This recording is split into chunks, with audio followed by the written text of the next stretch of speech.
ময়দা ছাড়া সম্পূর্ণ আটা দিয়ে একদম কম সময় দারুণ টেস্টি পুরভরা পাউরুটি ব্রেকফাস্ট বা টিফিন বক্সের জন্য বানিয়ে নিতে পারেন।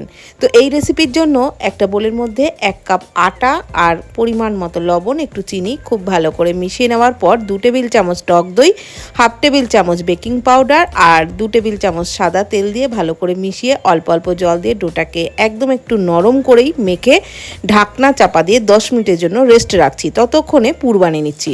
কড়াই সাদা তেলের মধ্যে পেঁয়াজ কুচি দিয়ে একটু নেড়েচেড়ে দিয়ে দিলাম কাঁচা লঙ্কা কুচি আর কয়েকটা কারি পাতা।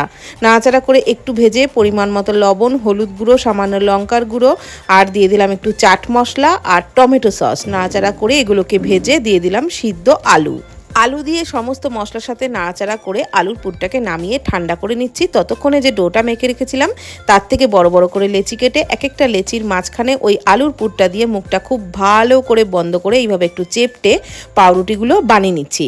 এবার এগুলোকে ভাপিয়ে নেব। তার জন্য কড়াইয়ে অল্প গরম জলের উপরে একটা ছিদ্রযুক্ত থালা বসিয়ে তার উপরে একটু তেল ব্রাশ করে নিয়ে পাউরুটিগুলোকে রেখে ঢাকনা চাপা দিয়ে গ্যাসের ফ্লেম মিডিয়াম টু লোতে রেখে ঠিক 10 মিনিট ভাপিয়ে নিয়েছি।